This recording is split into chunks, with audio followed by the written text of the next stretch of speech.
Hello everyone.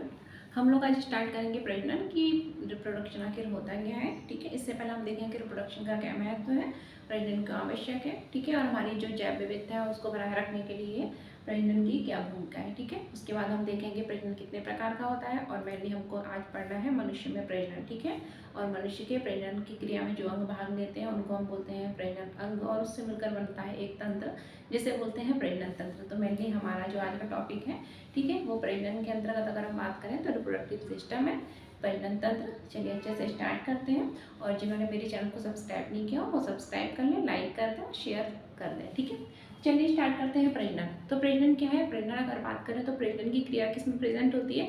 Living में ही पाई जाती है, नॉन लिविंग में प्रजनन नहीं पाया जाता। ठीक है, आपने कभी देखा है एक पहाड़ का रिप्रोडक्शन हो रहा है और उससे क्या हो रहा है, दूसरा पहाड़ बन रहा है? ऐसा नहीं होता ना। रिप्रोडक्शन यानी प्रजनन की क्रिया जो है, यानी एक अगर पेन है तो इससे दूसरा एक और पेन बन गया, ऐसा नहीं होता। तो प्रजनन की जो क्रिया है वो सिर्फ किस में प्रेजेंट होती है? लिविंग में प्रेजेंट होती है। लेकिन ये अनिवार्य नहीं है कि सभी जो लिविंग है, सभी जीवित हैं, उसमें प्रजनन हो, क्योंकि कुछ जीव ऐसे होते हैं जो जिनमें प्रजनन की क्षमता नहीं पाई जाती, और ऐसे जो जीव हैं वो क्या होते हैं? वंध्य प्रकृति के होते हैं, स्टेराइल होते हैं। ठीक है, जैसे मनुष्य में भी बात करें तो प्रत्येक मनुष्य की संतानें नहीं हो सकती। ठीक है, प्रत्येक मनुष्य जो है वो संतान उत्पत्ति की दृष्टि से सक्षम नहीं होते। ठीक है, इसी तरीके से कई जीव हैं, जैसे कि अगर बात करें म्यूल, खच्चर वगैरह आप लोगों ने सुना होगा, तो इनकी भी संतान उत्पत्ति की इनमें क्षमता नहीं होती। इस तरीके से मधुमक्खियों को अगर देख लें तो मधुमक्खियों में जो वर्कर होता है, वर्कर होते हैं, ठीक है, जो कामकाज करते हैं ज़्यादातर, ठीक है, वर्कर मधुमक्खी होती है, तो वो श्रमिक मधुमक्खी बोलते हैं हिंदी में, तो उनमें भी प्रजनन की क्षमता नहीं पाई जाती। ठीक है, तो वो क्या है, अगर देखें प्रजनन की दृष्टि से क्या होते हैं? वंध्य होते हैं। ठीक, तो प्रजनन जो है लिविंग में प्रेजेंट है, लेकिन लिविंग का एक अनिवार्य कैरेक्टर है, ऐसा जरूरी नहीं है, क्योंकि कुछ लिविंग ऐसे होते हैं, कुछ जीवित जीव ऐसे होते हैं, ठीक है, जिनमें प्रजनन की क्षमता नहीं पाई जाती। अब हम देख लेते हैं प्रजनन का आखिर महत्व क्या है। तो प्रजनन जो है हमारी जैव विविधता को बनाए रखने के लिए बहुत ही महत्वपूर्ण योगदान देता है। अगर प्रजनन की क्रिया नहीं होती ना, प्रजनन नहीं होता, तो हम अपने चारों जो विभिन्न जीवों की वैरायटियाँ देखते हैं, ठीक है, उनकी जनसंख्या में बढ़ोतरी हो रही है, तो वो नहीं होता। प्रजनन नहीं होता ना, तो हमारे जो देश की जनसंख्या भी नहीं बढ़ती। ठीक है, और आज हम भी नहीं होते, और आप जो मेरा वीडियो देख रहे हैं वो आप भी नहीं होते। तो प्रजनन जो है वो जीवों की जनसंख्या को, ठीक है, उनकी संख्या को, उनके वंश को बनाए रखने के लिए आवश्यक है, उनकी स्पीसीज को बनाए रखने के लिए आवश्यक है। अब हम देखते हैं प्रजनन मेनली कितने प्रकार का होता है, यानी कि रिप्रोडक्शन कितने टाइप का होता है, टाइप ऑफ रिप्रोडक्शन। तो प्रजनन मेनली दो प्रकार का होता है, असेक्सुअल और सेक्सुअल रिप्रोडक्शन। ठीक है, असेक्सुअल रिप्रोडक्शन को बोलते हैं अलैंगिक जनन, और सेक्सुअल रिप्रोडक्शन को बोलते हैं लैंगिक जनन। ये जो टॉपिक है ना, ये हमारे जो साइंस से रिलेटेड जितने भी अगर कोई भी एग्जाम है, चाहे वो पीएससी हो, एसएससी हो, चाहे वर्ग 1 हो, वर्ग 2 हो, ठीक है, वर्ग 3 हो, सबके लिए महत्वपूर्ण है। ठीक है, तो जो भी मेरे लेक्चर को देख रहे हो वो लोग लाइक शेयर सब्सक्राइब तो जरूरी कर दें, क्योंकि समझ में तो आना ही है आपको। तो देखें रिप्रोडक्शन कितने प्रकार का होता है? रिप्रोडक्शन दो प्रकार का होता है, सेक्सुअल रिप्रोडक्शन और असेक्सुअल रिप्रोडक्शन। ठीक है, अब हम बात करें कि लैंगिक और अलैंगिक जनन होता क्या है। तो अलैंगिक जनन जो है रिप्रोडक्शन की वो विधि है, प्रजनन की वो विधि है, जिसमें कि अगर हम बात करें तो गैमेट, ठीक है, गैमेट का निर्माण क्या होता है? गैमेट का निर्माण नहीं होता, और अगर गैमेट बनते भी है तो उनका गैमेट फ्यूजन नहीं होता, याद रखना। ठीक है, जबकि लैंगिक जनन होते हैं उसमें क्या होता है? गैमेट का निर्माण होता है और गैमेट का फ्यूजन होता है। ठीक, तो अगर हम बात करें सेक्सुअल रिप्रोडक्शन क्या है, लैंगिक जनन प्रजनन की वो विधि है जिसमें गैमेट का फ्यूजन, ठीक है, फ्यूजन, निर्माण नहीं, क्या, गैमेट का फ्यूजन होता है, इसमें गैमेट का फ्यूजन होता है, और इसमें गैमेट का जो फ्यूजन है वो नहीं होता। ठीक है, गैमेट मतलब हिंदी में होता है हम युग्मक, क्या बोलते हैं? युग्मक। ठीक है, यानी कि युग्मक का संलयन, युग्मक का बात करें तो संलयन, ठीक है, संलयन, इसमें क्या होगा? युग्मक का संलयन नहीं होगा, और इसमें क्या होगा? युग्मक का, ठीक है, संलयन होगा। युग्मक का क्या होता है? संलयन होता है, तो वो क्या कहलाता है? लैंगिक जनन कहलाता है। अब हम बात करते हैं आखिर ये युग्मक क्या है, गैमेट क्या है। हमने पढ़ लिया कि इसमें गैमेट फ्यूजन नहीं होता और इसमें गैमेटिक फ्यूजन होता है लैंगिक जनन में, ठीक है, जिसको सेक्सुअल रिप्रोडक्शन बोलते हैं। ठीक है, मनुष्य में इसी विधि द्वारा जनन होता है। ठीक है, संतान उत्पत्ति किसके द्वारा होती है? लैंगिक जनन की विधि द्वारा होती है, और मेनली हम सेक्सुअल रिप्रोडक्शन पढ़ेंगे मनुष्य में। ठीक है, तो देखो गैमेट होते क्या है, ठीक है। अब प्रश्न उठता है गैमेट क्या है। तो गैमेट जो है, जैसे कि आप लोगों ने नाम सुना होगा, गैमेट आर टू टाइप, ठीक है। युग्मक जो होते हैं 2 प्रकार के होते हैं मनुष्य में। एक होता है फीमेल गैमेट और मेल गैमेट। तो युग्मक कितने प्रकार के होते हैं? 2 प्रकार के। गैमेट आर टू टाइप, ठीक है। नर युग्मक और मादा युग्मक, यानी कि मेल गैमेट और फीमेल गैमेट। तो नर युग्मक जो होता है उसे क्या बोलते हैं? स्पर्म। एंड फीमेल गैमेट जो है उसे क्या बोलते हैं? ओवम बोलते हैं, ठीक है। मेल गैमेट क्या कहलाता है? स्पर्म। एंड फीमेल गैमेट क्या कहलाता है? ओवम, यानी कि शुक्राणु और अंडाणु, ठीक है। तो ये क्या हो गए? हमारे गैमेट हो गए। अब क्या है कि गैमेट को बनाने वाली जो सेल होती हैं, ठीक है, उन्हें हम क्या बोलते हैं? अगर हम बात करें जर्म सेल बोलते हैं। क्या बोलते हैं? जर्म सेल या जर्म कोशिकाएं बोलते हैं, जर्म सेल बोलते हैं। और इसमें क्या होता है? गैमेटोजेनेसिस की विधि द्वारा गैमेट का निर्माण होता है, ठीक है। यानी कि युग्मक जनन की विधि द्वारा क्या होता है? युग्मक का निर्माण होता है। तो देखो प्रजनन 2 प्रकार का होता है, सेक्सुअल और असेक्सुअल रिप्रोडक्शन। सेक्सुअल रिप्रोडक्शन में क्या होता है? गैमेट का फ्यूजन होता है, वहीं असेक्सुअल रिप्रोडक्शन में गैमेट का फ्यूजन नहीं होता। अब हम कौन सा रिप्रोडक्शन पढ़ रहे हैं? लैंगिक जनन। कौन सा? लैंगिक जनन, ठीक है। यहाँ पे मैंने लिख दिया सेक्सुअल रिप्रोडक्शन, ठीक है, सेक्सुअल रिप्रोडक्शन। तो देखो अगर हम बात करें सेक्सुअल रिप्रोडक्शन, तो सेक्सुअल रिप्रोडक्शन में मैंने क्या बताया? इसमें क्या होता है? गैमेट फ्यूजन होता है। गैमेट का क्या होता है? फ्यूजन। लेकिन फ्यूजन होने के लिए गैमेट का निर्माण भी होना चाहिए, तभी तो गैमेट का फ्यूजन होगा, यानी कि मेल और फीमेल गैमेट फ्यूज होंगे, संलग्न होंगे, ठीक है। तो सबसे पहले गैमेट फ्यूजन होने से पहले क्या होता है? अगर हम बात करें तो गैमेट का फॉर्मेशन होता है। क्या होता है? गैमेट का फॉर्मेशन होता है। और गैमेट का निर्माण होने की जो प्रोसेस होती है उसे क्या बोलते हैं? गैमेटोजेनेसिस। क्या बोलते हैं? गैमेटोजेनेसिस। क्या बोलते हैं? गैमेटोजेनेसिस बोलते हैं। और इंग्लिश हिंदी में बोलते हैं युग्मक जनन। क्या बोलते हैं? युग्मक जनन। क्या बोलते हैं? युग्मक जनन बोलते हैं, यानी कि गैमेट का निर्माण हो गया। अब कौन कौन से गैमेट बने? अगर कोई मेल है, ठीक है, यानी कि नर है, तो उसमें क्या बनेगा? स्पर्म बनेगा। और अगर फीमेल है तो उसमें क्या बनेगा? ओवम बनेगा। इसको बोलते हैं हम नर है और मादा, ठीक है। अगर कोई मेल है तो युग्मक जनन द्वारा कौन सा गैमेट बना? स्पर्म। स्पर्म को बोलते हैं हम शुक्राणु। क्या बोलते हैं? शुक्राणु। वही फीमेल है तो उसमें क्या बना? अंडाणु, ठीक है, अंडाणु, अंडाणु बनता है।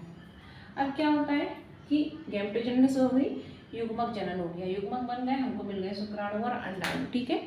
अब इनका फिर क्या होता है? सेक्सुअल रिप्रोडक्शन में गैमेट का निर्माण हो गया, उसके बाद ये गैमेट का क्या होगा? फ्यूजन होगा। क्या होगा?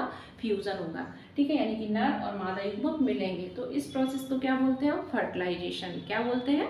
फर्टिलाइजेशन, निषेचन, ठीक है। अब क्या होता है? मेल और फीमेल गैमेट मिल गए और फ्यूज हो गए, ठीक है। तो क्या होगा? ये दोनों मिल गए, इनमें क्या हो गया? फ्यूजन हो गया इनका। फ्यूजन को बोलते हैं संलयन, ठीक है, मिल गए। और इस प्रोसेस को क्या बोलते हैं? निषेचन। क्या बोलते हैं? निषेचन। निषेचन को बोलते हैं फर्टिलाइजेशन। क्या बोलते हैं? फर्टिलाइजेशन। तो what is fertilization? Fusion of sperm and ovum is called fertilization, यानी कि शुक्राणु और अंडाणु का संलयन ही क्या कहलाता है? निषेचन कहलाता है। और जब निषेचन हो जाता है तब क्या बनता है? जायगोट बनता है। क्या बनता है निषेचन के फलस्वरूप? ये हमने क्या हो गया? निषेचन हो गया। और निषेचन के फलस्वरूप क्या बना? जायगोट। क्या बना? जायगोट बनता है। इसको हम बोलते हैं युग्मनज। ये होता है युग्मक गैमेट, और जायगोट को क्या बोलते हैं? युग्मनज, ठीक है।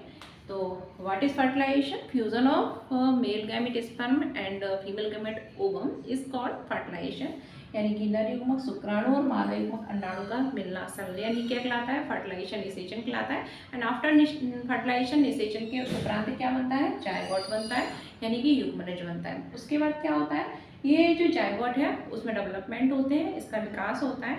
उसके बाद ब्लास्टोसिस्ट में कन्वर्ट हो जाता है। एंड उसके बाद ये हमारे यूट्रस में, फीमेल के यूट्रस में, ठीक है, जाकर ये इम्प्लांटेशन हो जाता है इसका, ठीक है। और इम्प्लांटेशन मतलब गर्भाशय की दीवार से चिपक जाता है और वहाँ पर इसका वृद्धि विकास होता है। आफ्टर 9 मंथ, 9 महीने के बाद, ठीक है, डिलीवरी होती है यानी कि पार्चुरेशन बोलते हैं और डिलीवरी, ठीक है। चाइल्ड डिलीवरी के बाद क्या हो जाता है, उस चाइल्ड का बर्थ हो जाता है, पार्चुरेशन होता है, चाइल्ड का बर्थ हो जाता है, ठीक है। बच्चा जो है पैदा हो जाता है और उसके बाद उसे हम क्या बोलते हैं, शिशु बोलते हैं। क्या बोलते हैं, शिशु, न्यू बॉर्न बेबी का इस तरीके से जन्म हो जाता है, ठीक है। अब हम एक एक करके स्टेप बाय स्टेप देख लेते हैं कि स्पर्म कहाँ बनते हैं, कैसे बनते हैं, ठीक है। उनका स्ट्रक्चर क्या होता है, ओवम का स्ट्रक्चर क्या है, यानी कि मेल रिप्रोडक्टिव सिस्टम पढ़ेंगे हम, नर प्रजनन तंत्र और मादा प्रजनन तंत्र को सेपरेट पढ़ेंगे।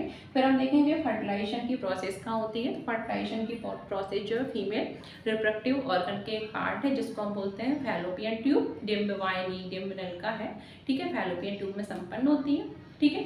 और उसके बाद जायगोट बनता है। जायगोट जो है वो कहाँ, उसमें वृद्धि विकास थोड़े होते हैं और उसके बाद वो जो है कहाँ पर स्थापित हो जाता है, गर्भाशय की दीवार से स्थापित हो जाता है। वहाँ पर अगर हम बात करें तो उसका विकास होता है और 9 मंथ के बाद डिलीवरी के फलस्वरूप क्या होता है, शिशु का जन्म हो जाता है, जिसे हम न्यूबॉर्न बेबी कहते हैं, ठीक है। तो अगर प्रश्न पूछा जाए तो कि जो मनुष्य है, मनुष्य में गैस्टेशन पीरियड जो है यानी कि गर्भधारण की पूरी जो काल है वो कितने अवधि का होता है, तो गैस्टेशन पीरियड जो है कितना होता है, लगभग 9 महीने होता है, ठीक है। और आपको याद रखना है लगभग 9 महीने के लगभग होता है, उसके बाद ही डिलीवरी के उपरांत, ठीक है, प्रसव जो है उसका प्रसव उपरांत क्या होता है, न्यूबॉर्न बेबी का जन्म हो जाता है। अब हम लोग देख लेते हैं क्या नर, अगर बात करें प्रजनन तंत्र यानी कि मेल रिप्रोडक्टिव सिस्टम जो है वो क्या है, और ठीक है उनके अंतर्गत अगर देखें तो कौन कौन से पार्ट आते हैं, कौन कौन सी ग्लैंड्स आती हैं। तो आज हम मेल रिप्रोडक्टिव सिस्टम पढ़ेंगे और उसके बाद कल हम लोग पढ़ेंगे फीमेल रिप्रोडक्टिव सिस्टम, ठीक है। और हमारा फिर 2 दिन में ये जो प्रजनन वाला चैप्टर है ये कंप्लीट हो जाएगा, ठीक है। मेनली हम लोग ह्यूमन रिप्रोडक्टिव सिस्टम पढ़ रहे हैं क्योंकि ये अक्सर पूछा जाता है, ठीक है। उसके बाद प्लांट जब पढ़ेंगे तो प्लांट का पढ़ेंगे। तो अब हम देख लेते हैं मेल रिप्रोडक्टिव सिस्टम, क्या देख लेते हैं, मेल रिप्रोडक्टिव सिस्टम, ठीक है, यानी कि नर प्रजनन तंत्र। तो नर प्रजनन तंत्र की बात करें अगर मेल रिप्रोडक्टिव सिस्टम, तो मेल रिप्रोडक्टिव सिस्टम जो है वो किससे बना होता है, जो मेल रिप्रोडक्टिव सिस्टम के अंतर्गत अगर बात करें तो इसके अंतर्गत एक जोड़ा टेस्टिस होता कहाँ पर है, मनुष्य के, ठीक है, नर के पेल्विक रीजन में प्रेजेंट होता है, श्रोणी भाग में प्रेजेंट होता है। मैंने आपको जब इसका सिस्टम बताया था अंश मेखला, श्रोणी मेखला, ठीक है। तो कमर के नीचे का भाग जो है इसे हम क्या बोलते हैं, श्रोणी यानी कि पेल्विस रीजन में, ठीक है, मेल रिप्रोडक्टिव सिस्टम प्रेजेंट होता है। इसके कौन कौन से पार्ट होते हैं अगर हम बात करें तो इसमें क्या होता है, 1 पेयर टेस्टिस प्रेजेंट होती है, एक जोड़ा टेस्टिस, ठीक है, ये टेस्टिस प्रेजेंट होती है, ठीक है, जिसको हम क्या बोलते हैं, वृषण बोलते हैं। एक जोड़ा क्या होते हैं, वृषण प्रेजेंट होते हैं, ठीक है, वृषण होते हैं, आप इंग्लिश में याद रखिए, टेस्टिस प्रेजेंट होती हैं। इसके अतिरिक्त अगर बात करें तो कुछ एसेसरी डक्ट प्रेजेंट होती हैं, सहायक ग्रंथियाँ होती हैं और ठीक है, एसेसरी नलिकाएं, एसेसरी डक्ट सहायक नलिकाएं होती हैं और इसके अतिरिक्त कुछ ग्रंथियाँ पाई जाती हैं, ठीक है, जिनसे लिक्विड सीक्रेट होता है, ठीक है। तो सबसे पहले अगर हम बात करें 1 पेयर क्या होता है, टेस्टिस होती है यानी कि एक जोड़ा वृषण होते हैं और इसके अतिरिक्त एसेसरी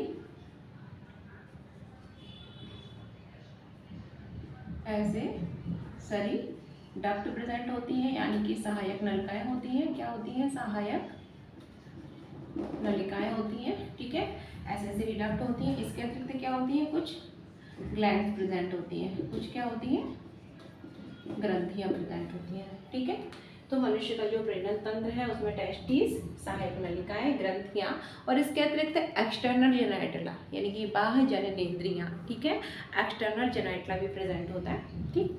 तो ये मेनली 3 जो है पार्ट है, 1 पेयर ऑफ टेस्टिस की एक जोड़ी, सहायक नलिकाएं, एसेसरी डक्ट जैसे कि वासा डिफरेंशिया, ठीक है, एपिडिडाइमिस वगैरह, ठीक, ये क्या होते हैं, सहायक नलिकाएं होते हैं, कुछ ग्लैंड्स प्रेजेंट होती हैं जैसे प्रोस्टेट ग्लैंड्स, काउपर ग्लैंड्स इत्यादि, ठीक है। तो सबसे पहले हम देख लेते हैं टेस्टिस। तो टेस्टिस जो है वो कहाँ, अगर हम बात करें तो संख्या में 2 होती हैं, ओवल शेप होती है, ठीक है। और अगर बात करें तो ये कहाँ प्रेजेंट होती हैं, ये एब्डोमिनल कैविटी के बाहर स्क्रोटम में उपस्थित होती है। कहाँ प्रेजेंट होती हैं, एब्डोमिनल कैविटी के बाहर स्क्रोटम में प्रेजेंट होती है। और स्क्रोटम का जो टेम्परेचर होता है ना, वो बॉडी टेम्परेचर से थोड़ा कम होता है। कितना होता है, 2 से 2.5 डिग्री सेंटीग्रेड कम होता है, ठीक है। और ये कम टेम्परेचर जो है काफ़ी आवश्यक है, क्योंकि अगर ये टेम्परेचर नहीं होता ना तो स्पर्म का फॉर्मेशन नहीं हो पाता। तो स्पर्म के फॉर्मेशन के लिए टेम्परेचर क्या है, बहुत आवश्यक है। तो हम बात करें हमारी जो टेस्टिस है, ठीक है, तो टेस्टिस देख लेते हैं कितनी होती है, 1 पेयर होती है, ठीक है, एक जोड़ी होती है, 2 होती है संख्या में। टेस्टिस कितनी होती है, 2 होती है संख्या में। कैसी होती है, ओवल शेप होती है, यानी कि अंडाकार होती है, ठीक है। अगर बात करें इनकी जो लंबाई चौड़ाई है तो वो कितनी होती है, 4 से 5 सेंटीमीटर लंबी होती है, 4 से 5 सेंटीमीटर लंबी होती है, लंबी, ठीक है। और 2 से 3 सेंटीमीटर क्या होता है, चौड़ी होती है, ठीक है, ब्रॉड चौड़ी होती है, ठीक। टेस्टिस ओवल शेप है, 2 होती है, 4 से 5 सेंटीमीटर लंबी, 2 से 3 सेंटीमीटर चौड़ी होती है। और ये कहाँ स्थित होती है, अगर हम बात करें तो हमारी जो उदर गुहा है उसके बाहर स्क्रोटम में प्रेजेंट होती है। कहाँ प्रेजेंट होती है, एब्डोमिनल कैविटी है, एब्डोमिनल कैविटी यानी उदर गुहा के बाहर कहाँ प्रेजेंट होती है, ठीक है, स्क्रोटम, स्क्रोटम में प्रेजेंट होती है। इसको क्या बोलते हैं, स्क्रोटम, हिंदी इंग्लिश में स्क्रोटम। तो उदर गुहा के बाहर स्क्रोटम में प्रेजेंट होती है, ठीक है। और इसका जो टेम्परेचर होता है वो कितना होता है, 2 से, अगर बॉडी टेम्परेचर से लगभग 2 से 2.5 डिग्री सेंटीग्रेड कम होता है, क्योंकि इतने टेम्परेचर पर ही स्पर्म का फॉर्मेशन हो सकता है। और अगर बात करें तो जो टेस्टिस है, ठीक है, वो किस मंथ में, जब हमारा जो माँ है, माँ के गर्भ में, ठीक है, बच्चा होता है, तो किस महीने में टेस्टिस जो है वो एब्डोमिनल कैविटी के बाहर अगर बात करें तो स्क्रोटम में आती है, लगभग 7वें महीने में, ठीक है, स्क्रोटम में आती है, याद रखना। और अगर ये स्क्रोटम में नहीं आएगी ना तो फिर क्या होगा, एब्डोमिनल कैविटी में ही बनी रहेगी, तो स्पर्म का फॉर्मेशन नहीं हो पाएगा, क्योंकि स्पर्म का निर्माण जो है वो बॉडी टेम्परेचर से 2 से 2.5 डिग्री सेंटीग्रेड कम पर ही होता है, ठीक है। तो जिन बच्चों में ये बाहर नहीं आ पाती 7वें महीने में, ठीक है, उसमें स्पर्म का फॉर्मेशन नहीं होता है, ठीक है। तो ये देख लिया कि जो टेस्टिस 2 होती है, ओवल शेप होती है, 4 से 5 सेंटीमीटर लंबी, 2 से 3 सेंटीमीटर चौड़ी होती है। एब्डोमिनल कैविटी के बाहर यानी उदर गुहा के बाहर एक थैलेनोमा स्ट्रक्चर होता है साइक्लाइक, जिसको क्या बोलते हैं, स्क्रोटम में स्थित होती है। और स्क्रोटम का जो टेम्परेचर होता है बॉडी टेम्परेचर से लगभग 2 से 2.5 डिग्री सेंटीग्रेड क्या होता है, कम होता है। इतना देख लिया। अब हम देखते हैं जो टेस्टिस है उसकी स्ट्रक्चर क्या है, ठीक है। तो टेस्टिस जो है, ठीक है, उसमें क्या होता है, लगभग 250 के करीब लोब्यूल्स प्रेजेंट होते हैं, छोटे छोटे, ठीक है। 250 के करीब क्या होते हैं, ये हमारी टेस्टिस है, तो इसमें क्या होता है, 250 के करीब इस तरीके से, ये तो कम बने हैं, कितने होते हैं संख्या में, ये इस तरीके से जो कक्षक आपको देख रहे हैं लोब्यूल्स बोलते हैं, कितने होते हैं, ये 250 होते हैं। कितने होते हैं, 250 लोब्यूल्स प्रेजेंट होते हैं, ठीक है। 250 क्या होते हैं, लोब्यूल्स प्रेजेंट होते हैं। और प्रत्येक लोब्यूल्स, अब मैं एक की बात कर रही हूँ, ठीक है, इसकी एक की, तो एक लोब्यूल्स में अगर बात करें तो 3 क्या होती है, सेमिनिफेरस ट्यूब्यूल्स होती है, सेमिनिफेरस ट्यूब्यूल्स प्रेजेंट होती है, यानी कि प्रत्येक टेस्टिस में लगभग 250 लोब्यूल्स हैं, इस तरीके से 250 होते हैं। और प्रत्येक लोब्यूल में अगर बात करें तो 1 से 3 तक क्या होती है, सेमिनिफेरस ट्यूब्यूल्स होती है। 1 से 3 क्या होती है, शुक्र जनन नलिकाएं होती हैं। सेमिनिफेरस ट्यूब्यूल्स को क्या बोलते हैं, शुक्र जनन नलिकाएं होती हैं। इसको क्या बोलते हैं, शुक्र जनन नलिकाएं होती है। कितनी, 1 से 3 तक हो सकती हैं, ठीक है, नलिकाएं होती हैं।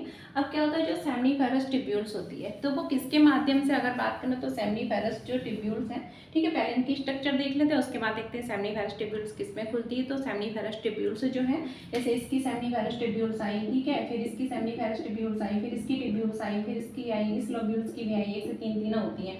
तो ये एक स्ट्रक्चर होती है, अंदर ही होती है टेस्टिस में, जिसको बोलते हैं हम रेटे टेस्टिस। क्या बोलते हैं, रेटे टेस्टिस, ठीक है, रेटे टेस्टिस।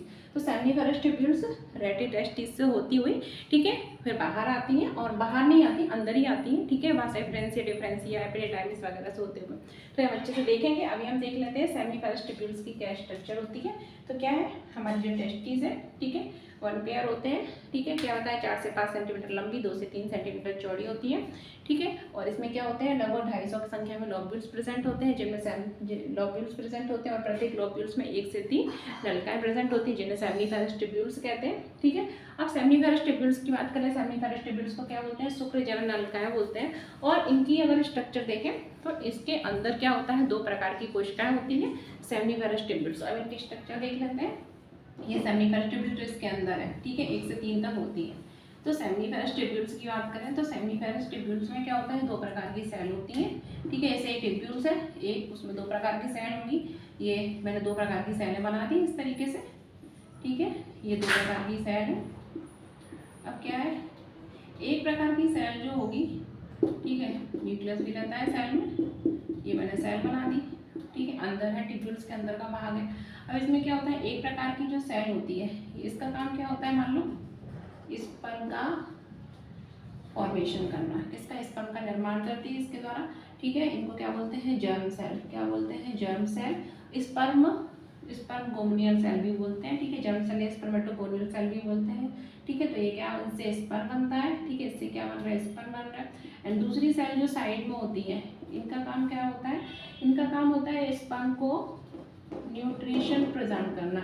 इनको बोलते हैं हम लोग सार्टोली सेल, क्या बोलते हैं, सार्टोली कोशिका, क्या बोलते हैं, सार्टोली। इसको बोलते हैं जर्म सेल, ठीक है, ये रहा जर्म सेल, और इनको बोलते हैं सार्टोली सेल। ये कई बार एग्जाम में पूछा गया है, सार्टोली सेल कहाँ प्रेजेंट होती है, ठीक है, टेस्टिस में। इसका काम क्या होता है, स्पर्म को न्यूट्रिशन, यानी कि स्पर्म को बनाने वाली जो सेल होती है, जर्म सेल, उनको पोषण प्रदान करना होता है, ठीक है। तो सेमनीफेरस ट्यूब्यूल्स जो है वो किसका पार्ट है, अगर हम देखें टेस्टिस का पार्ट है, और इसके अंदर दो प्रकार की सेल प्रेजेंट होती है। एक सेल होती है जिसको हम बोलते हैं सार्टोली सेल, इसका काम जो होता है फंक्शन न्यूट्रिशन प्रोवाइड करना होता है, किसको, जर्म सेल को। और दूसरी टाइप की सेल होती है जर्म सेल, जिसे स्पर्मेटोगोनियल सेल भी बोलते हैं, ठीक है। और इनका काम स्पर्म का फॉर्मेशन करना होता है, और इनका काम क्या होता है, इस जर्म सेल को पोषण प्रदान करना। तो ये तो हो गया अंदर का स्ट्रक्चर। अब हम देख लेते हैं इनके बाहर क्या होता है। तो इसके बाहर क्या होता है, कुछ स्पेस प्रेजेंट होता है, इसके बाहर स्पेस प्रेजेंट होता है, ठीक है। अब बाहर जो स्पेस होता है इसको हम क्या बोलते हैं, इंटरस्टिशियल स्पेस, अंतराली अवकाश, क्या बोलते हैं, अंतराली अवकाश बोलते हैं, ठीक है, interstitial space, interstitial space, interstitial space, अंतराली अवकाश कहते हैं। और इस अंतराली अवकाश में कुछ कोशिकाएं प्रेजेंट होती हैं, ठीक है। इस अवकाश में जो कुछ कोशिकाएं प्रेजेंट होती हैं बाहर की ओर, इनको क्या बोलते हैं, अंतराली कोशिका, क्या बोलते हैं इनको। ये स्पेस होता है बाहर ट्यूब्यूल्स के, उसको बोलते हैं अंतराली अवकाश, इंटरस्टिशियल स्पेस। और इसमें पाई जाने वाली कोशिकाएं होती हैं, उनको बोलते हैं अंतराली कोशिका, क्या बोलते हैं, अंतराली कोशिका, यानी कि इंटरस्टिशियल सेल, ठीक है। अब इनका काम क्या होता है, जो अंतराली कोशिकाएं होती हैं, मेल हार्मोन के बारे में आपने सुना होगा, एंड्रोजन बोलते हैं जिसको। तो इन कोशिकाओं द्वारा क्या होता है, नर हार्मोन, जिसको हम बोलते हैं एंड्रोजन, क्या बोलते हैं, एंड्रोजन, ठीक है, मेल हार्मोन एंड्रोजन, ठीक। तो इसका काम, इसका उत्पादन करना होता है। तो याद रखना, इंटरस्टिशियल सेल जो है वो कहाँ प्रेजेंट होती है, सेमनीफेरस ट्यूब्यूल्स के आउटर साइड प्रेजेंट होती हैं, जो इंटरस्टिशियल स्पेस होता है। और इसका काम क्या होता है, उसको अगर बात करें तो मेल हार्मोन जो है, ठीक है, एंड्रोजन, उसका प्रोडक्शन करने में, ठीक है, मेनली काम इसका होता है। अब हम देख लेते हैं कि ये टेस्टिस है, ठीक है। अब टेस्टिस में क्या होता है, हमने देखा कि असंख्य लोब्यूल्स प्रेजेंट होते हैं, लगभग 250 के करीब। इसको मैं क्लीन कर देती हूँ। अब मैं देखती हूँ सेमनीफेरस ट्यूब्यूल्स कहाँ ओपनिंग होगी इनकी, ठीक है। तो देखो, अब मैं एक आपको चार्ट बना रही हूँ, और उसके थ्रू आपको पूरा समझ में आ जाएगा कि आखिर ये मेल रिप्रोडक्टिव सिस्टम है क्या। तो देखो, सबसे पहले मैंने क्या बताया था, टेस्टिस में कितने, अगर हम देखें अंदर का स्ट्रक्चर, तो लगभग 250 लोब्यूल्स प्रेजेंट थे। एंड ईच लोब्यूल्स की बात करें, प्रत्येक लोब्यूल्स में तो 1 से 3 सेमनीफेरस ट्यूब्यूल्स थी, यानी कि सेमनीफेरस नलिकाएं थी। और जो सेमनीफेरस नलिकाएं थी वो किसके थ्रू बात करें, रेटे टेस्टिस, ठीक है, रेटे टेस्टिस के थ्रू खुलती थी। किस में खुलती थी, वास एफरेंसिया में। रेटे टेस्टिस के थ्रू किस में खुलती है, वास एफरेंसिया में खुलती है, ठीक है। अगर बात करें, इसको बोलते हैं हम वृषण हिंदी में, ठीक है। ये तो लोब्यूल्स ही हैं। ये सेमनीफेरस जो ट्यूब्यूल्स होती हैं, इनको हम लोग हिंदी में बोलते हैं शुक्र जनन नलिकाएं, क्या बोलते हैं, शुक्र जनन नलिका है। ठीक है, आप लोग चाहो तो इनको हिंदी में भी नोट कर सकते हो, लेकिन हिंदी के नाम बेकार है, याद नहीं होते, तो इंग्लिश ही ठीक है। करना हो तो इसलिए मैं लिख दे रही हूँ, जिसको करना हो कर सकता है। तो वन जो सेमिनिफरस वो सॉरी टेस्टिस के अंदर 250 लोब्यूल्स प्रेजेंट होते हैं, लोब्यूल्स के अंदर। ठीक है, काली कक्षा प्रेजेंट होते हैं, जिसके अंदर 1 से 3 सेमिनिफरस ट्यूब्यूल्स होती हैं प्रत्येक लोब्यूल्स में। ठीक है, अब ये सेमिनिफरस जो ट्यूब्यूल्स होती हैं वो रेटी टेस्टिस में खुलती हैं, और रेटी टेस्टिस के द्वारा रेटी टेस्टिस कहाँ ओपनिंग होती है उसकी? वासा एफरेंसिया में। किस में होती है? वासा एफरेंसिया में। रेटी टेस्टिस को बोलते हैं, एक जालिकानुमा संरचना बनती है, उसको बोलते हैं ब्रसण जालिका। क्या बोलते हैं? ब्रसण जालिका। अब जो ब्रसण जालिका है वो किस में ओपन होती है? सारी जो जाल मतलब सेमिनिफरस ट्यूब्यूल से एक ब्रसण जालिका में ओपन होती है, और उसके थ्रू ये किस में खुलती है? वासा एफरेंसिया में। किस में खुलती है? वासा एफरेंसिया, जिसको बोलते हैं शुक्रवाहिका। क्या बोलते हैं? शुक्रवाहिका। शुक्रवाहिका बोलते हैं। फिर वासा एफरेंसिया की ओपनिंग किस में होती है? एपिडिडाइमिस में होती है। किसमें होती है? एपिडिडाइमिस में होती है। और एपिडिडाइमिस को हम लोग बोलते हैं अधिवृषण। क्या बोलते हैं? अधिवृषण। इसकी ओपनिंग किस में होती है? एपिडिडाइमिस, और इसको हम लोग बोलते हैं अधिवृषण। एपिडिडाइमिस की ओपनिंग होती है वास डिफरेंसिया में। किस में होती है? वास डिफरेंसिया में ओपनिंग होती है, और वास डिफरेंसिया को हम लोग बोलते हैं शुक्रवाहक। क्या बोलते हैं? शुक्रवाहक। याद रखना, शुक्रवाहक। अब क्या होता है, यहाँ तक आप लोगों ने देख लिया, एक बार फिर से देख लेते हैं। टेस्टिस जो होती है उसमें प्रेजेंट होते हैं 250 लोब्यूल्स। एक की बात कर रही हूँ, ऐसे 2 होते हैं दोनों साइड।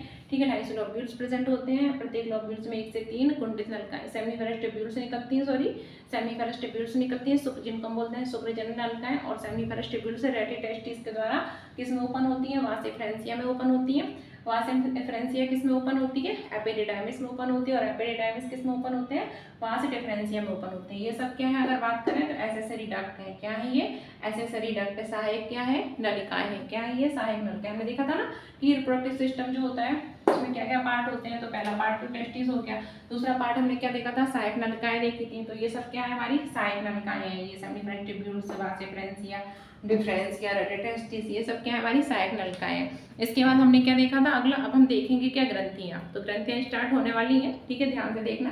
तो एपिडिडाइमिस किस में ओपन होती है? वास डिफरेंसिया में ओपन होती है। उसके बाद क्या होता है कि एक स्ट्रक्चर होती है, ठीक है, जिसको हम बोलते हैं सेमिनल वेसिकल्स। क्या बोलते हैं? Seminal vesicle. अब सेमिनल वेसिकल, ठीक है, सेमिनल वेसिकल, इसको बोलते हैं हम लोग शुक्राशय। क्या बोलते हैं? शुक्राशय। ठीक है, सेमिनल वेसिकल बोलते हैं। और सेमिनल वेसिकल से क्या होता है अगर आप देखें तो इसकी ओपनिंग कहाँ होती है? जो हमारा मूत्र मार्ग होता है, तो मूत्र मार्ग जो है, ठीक है, उससे मूत्राशय भी आता है, और सेमिनल वेसिकल से होते हुए जो पूरा लिक्विड होता है, ठीक है, ये सब जो है स्पर्म वगैरह ये सब जो है किसमें? उसमें सेमिनल वेसिकल में स्टोर हो जाते हैं। ठीक है, एपिडिडाइमिस और वास डिफरेंसिया से होते हुए सेमिनल वेसिकल में स्टोर हो जाते हैं, जिसको शुक्राशय बोलते हैं। सेमिनल वेसिकल को क्या बोलते हैं? शुक्राशय। उसमें स्टोर हो जाते हैं। और उसके बाद क्या होता है? जो मूत्र मार्ग है, ठीक है, यानी कि अगर हम बोले यूरिनरी जेनिटल ट्रैक्ट के थ्रू ये कहाँ पहुँचते हैं? सेशन यानी पेनिस पर पहुँचते हैं। और उसके बाद अगर बात करें पेनिस की जो ओपनिंग होती है वो क्या कहलाती है? यूरेथ्रल मेटस कहलाती है, यानी मूत्राशय अगर बात करें मुख कहलाती है। तो ये इस प्रकार हमारा जो मेल रिप्रोडक्टिव सिस्टम है वो कंप्लीट हो गया। ठीक है, और इसके बाद अगर हम बात करें तो स्ट्रक्चर ऑफ स्पर्म देख लेते हैं कि स्पर्म की संरचना क्या होती है। तो स्पर्म जो है, ठीक है, बात करें तो स्पर्म क्या है? स्पर्म की बात करें तो स्पर्म एक कोश की संरचना है। ठीक है, और इसमें एक केंद्रक होता है। ठीक है, स्पर्म क्या है? एक कोशिका है, और इसमें क्या होता है? एक केंद्रक होता है। कई पार्ट में डिवाइड होती है। हेड, ठीक है, नेक, मिडिल पीस और टैल, जिसमें से टैल क्या होती है? मोटाइल होती है। मिडिल पीस में क्या होता है? माइटोकॉन्ड्रिया होता है। ठीक है, जिसे हम ऊर्जा का पावर हाउस बोलते हैं। और इससे क्या होता है? जो एनर्जी होती है वो प्राप्त होती है, और इससे ये इसमें मोटाइल टैल जो होती है वो गति करती है। ठीक है, और गति के द्वारा ये कहाँ पहुँचता है? जो स्पर्म में अगर हम बात करें उसमें गति होती है माइटोकॉन्ड्रिया के कारण ही। मिडिल पीस में माइटोकॉन्ड्रिया पाया जाता है ना, इसके कारण अब क्या होता है? गति होकर ये फैलोपियन ट्यूब तक पहुँचता है। और फैलोपियन ट्यूब में फीमेल की फैलोपियन ट्यूब में क्या होता है? फर्टिलाइजेशन हो जाता है। तो हम देख लेते हैं स्ट्रक्चर ऑफ स्पर्म। ठीक है, यानी कि स्पर्म की संरचना। तो जो हमारा अगर हम देखें स्पर्म का स्ट्रक्चर, तो हमारा जो स्पर्म होता है, ठीक है, मेल रिप्रोडक्टिव सिस्टम, ठीक है, उसमें जो टेस्टिस है, टेस्टिस से, ठीक है, निकलता है स्पर्म। और स्पर्म जो है अगर बात करें तो स्पर्म कैसी स्ट्रक्चर है, माइक्रोस्कोपिक स्ट्रक्चर है। कैसी स्ट्रक्चर है, सूक्ष्मदर्शी संरचना है, माइक्रोस्कोपिक स्ट्रक्चर है। और ये कितने भागों में बटी होती है, मेनली 4 पार्ट में डिवाइड होती है। 4 पार्ट में डिवाइड होती है। कौन कौन से वो 4 पार्ट होते हैं? सबसे पहला होता है हेड, फिर होता है हमारा neck and middle piece and last में टेल, ठीक है। ये देखिए सबसे ये इधर का पार्ट है, इसको हम क्या बोलते हैं, हेड।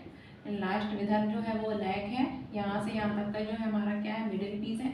यहाँ से पूरा जो है ये क्या है, टेल है, ठीक है। अब इसमें बात करें कि सबसे जो हेड वाला पार्ट होता है, सबसे आगे का पार्ट होता है, ठीक है। इसके आगे क्या होता है, कैप लाइक स्ट्रक्चर, टोपीनुमा संरचना होती है, जिसको हम क्या बोलते हैं, एक्रोसोम बोलते हैं। और एक्रोसोम में क्या होते हैं, विभिन्न प्रकार के एंजाइम प्रेजेंट होते हैं, जो किसमें हेल्प करते हैं, फर्टिलाइजेशन में हेल्प करते हैं, फर्टिलाइजेशन में हेल्प करते हैं, ठीक है, फर्टिलाइजेशन में हेल्प करते हैं। एक्रोसोम में क्या प्रेजेंट होते हैं, एंजाइम प्रेजेंट होते हैं। इसके बाद बात करें तो पूरा जो स्पर्म है वो किससे, माइक्रोस्कोपिक संरचना है, सूक्ष्मदर्शी संरचना है। और ये प्लाज्मा मेम्ब्रेन से कवर्ड होता है। पूरा जो है चारों साइड किससे घिरा रहता है, प्लाज्मा मेम्ब्रेन से कवर्ड रहता है, प्लाज्मा मेम्ब्रेन से घिरा हुआ रहता है। आगे का वर्ड हेड कहलाता है। इसमें एक्ट्रोसोम प्रेजेंट होता है, टोपिनोमा स्ट्रक्चर ऊपर की साइड, और इसमें एंजाइम प्रेजेंट होते हैं जो निषेचन में हेल्प करते हैं, फर्टिलाइजेशन में हेल्प करते हैं, ठीक है। इसके बाद जो भाग होता है उसे हम बोलते हैं नेक, ठीक है। कुछ इतना इंपॉर्टेंट नहीं है। नेक के बाद मिडिल पीस होता है। मिडिल पीस में क्या होता है, माइटोकॉन्ड्रिया होता है। पूछ लिया जाता है कि स्पर्म के किस भाग में माइटोकॉन्ड्रिया प्रेजेंट होता है, तो कहाँ होता है, मिडिल पीस में प्रेजेंट होता है। और इसका ये जो है माइटोकॉन्ड्रिया वो क्या है, एनर्जी सोर्स फॉर स्विमिंग, जो स्पर्म है उसके, ठीक है, चलने के लिए गति प्रदान करता है मेनली, ठीक। अब इसके बाद क्या होता है, टेल होता है और ये गति करता है। और मैंने बताया कि कहाँ पहुँचता है, फैलोपियन ट्यूब में पहुँचता है। फैलोपियन ट्यूब में कौन होता है, ओवम होता है। और ओवम कहाँ से रिलीज होता है, बात करें तो टेस्टी वो ओवरी से रिलीज होता है, और वहाँ पर फर्टिलाइजेशन होता है। और उसके बाद क्या बनता है, जायगोट बनता है। और तो वो जायगोट किस तरीके से बन रहा है, फर्टिलाइजेशन कैसे हो रहा है, ठीक है, ओवम कैसे रिलीज हो रहा है, ये हम पढ़ेंगे फीमेल रिप्रोडक्टिव सिस्टम में कल। अब हम देख लेते हैं कि सीमेन क्या है, व्हाट इज सीमेन, सीमेन क्या है। तो देखो क्या होता है कि स्पर्म और सेमिनल ट्यूब, ठीक है। देखो व्हाट इज सीमेन, ठीक है, सीमेन क्या है ये पूछ लेते हैं। तो क्या होता है, जो स्पर्म है, ठीक है, स्पर्म रिलीज हुआ, ठीक है, कहाँ से, जर्म सेल जो थी, हमने पढ़ा था टेस्टिस के अंदर जर्म सेल थी, सेमिनिफरस ट्यूब्यूल्स के अंदर उन्होंने क्या बनाया, स्पर्म बनाया। न्यूट्रिशन किसने दिया था, सर्टोली सेल ने दिया था। तो स्पर्म, ठीक है, सेमिनल वेसिकल तक पहुंच जाते हैं, और शुक्राशय जिसको बोलते हैं स्पर्म, और जो सेमिनल फ्लूइड होता है, क्या होता है, सेमिनल फ्लूइड या सेमिनल प्लाज्मा, जो विभिन्न ग्रंथियों से सीक्रेट होता है, ठीक है। जैसे कि अब हम देखेंगे प्रोस्टेट ग्लैंड्स, काउपर ग्लैंड्स, तो इनसे सीक्रेट होता है। तो ये दोनों मिलकर क्या बनाते हैं, सीमेन बनाते हैं। स्पर्म और सेमिनल फ्लूइड, ठीक है, मिलकर क्या बनाते हैं, सीमेन बनाते हैं। और इसमें मेनली अगर देखें तो जो सेमिनल फ्लूइड होता है, इसमें क्या होता है, इसमें विभिन्न प्रकार के अगर देखें सुक्रोज की बात करें तो फ्रक्टोज पाई जाती है, एंजाइम वगैरह प्रेजेंट होते हैं, ठीक है, कैल्शियम प्रेजेंट होता है। तो सेमिनल फ्लूइड में क्या प्रेजेंट होती है, इसमें कैल्शियम प्रेजेंट होता है, ठीक है, शुगर होती है, कौन सी, फ्रक्टोज प्रेजेंट होती है, विभिन्न प्रकार के एंजाइम प्रेजेंट होते हैं। तो सीमेन किससे मिलकर बना होता है, स्पर्म और सेमिनल फ्लूइड से मिलकर बना होता है। एंड सेमिनल फ्लूइड कहाँ से रिलीज होता है, विभिन्न प्रकार की, जो हमने देखा कि ग्रंथियाँ, अभी हम देखेंगे ग्रंथियाँ, तो उनसे रिलीज होता है, ठीक है। अब हम देख लेते हैं कि कौन कौन सी ग्रंथियाँ प्रेजेंट होती हैं मेल रिप्रोडक्टिव सिस्टम के अंदर। तो जो नरजनक तंत्र है उसमें मुख्यतः 2 ग्रंथियाँ प्रेजेंट होती हैं। एक होती है प्रोस्टेट ग्लैंड, कौन सी होती है, प्रोस्टेट ग्लैंड, प्रोस्टेट ग्रंथि, ये कितनी होती है, संख्या में 1 होती है। और दूसरी होती है काउपर ग्लैंड, कौन सी होती है, काउपर ग्रंथि, तो ये कितनी होती है, संख्या में 2 होती है। तो याद रखना ग्रंथियाँ यानी कि ग्लैंड्स कितनी होती है मेल रिप्रोडक्टिव सिस्टम में, नरपेंडन तंत्र में 2 होती है, 2 प्रकार की। एक होती है प्रोस्टेट ग्लैंड, संख्या में 1 होती है। काउपर ग्लैंड्स जिनको बल्बो यूरेथ्रल ग्लैंड्स कहते हैं, और ये लुब्रिकेशन प्रोवाइड कराती हैं, ठीक है, चिकनाहट प्रदान कराती हैं। ये कितनी होती है, संख्या में 2 होती है। तो इस प्रकार हमारा मेल रिप्रोडक्टिव सिस्टम कंप्लीट हो गया। कल हम पढ़ेंगे फीमेल रिप्रोडक्टिव सिस्टम। तो देखते रहिए और लाइक, शेयर और सब्सक्राइब भी कर दीजिए।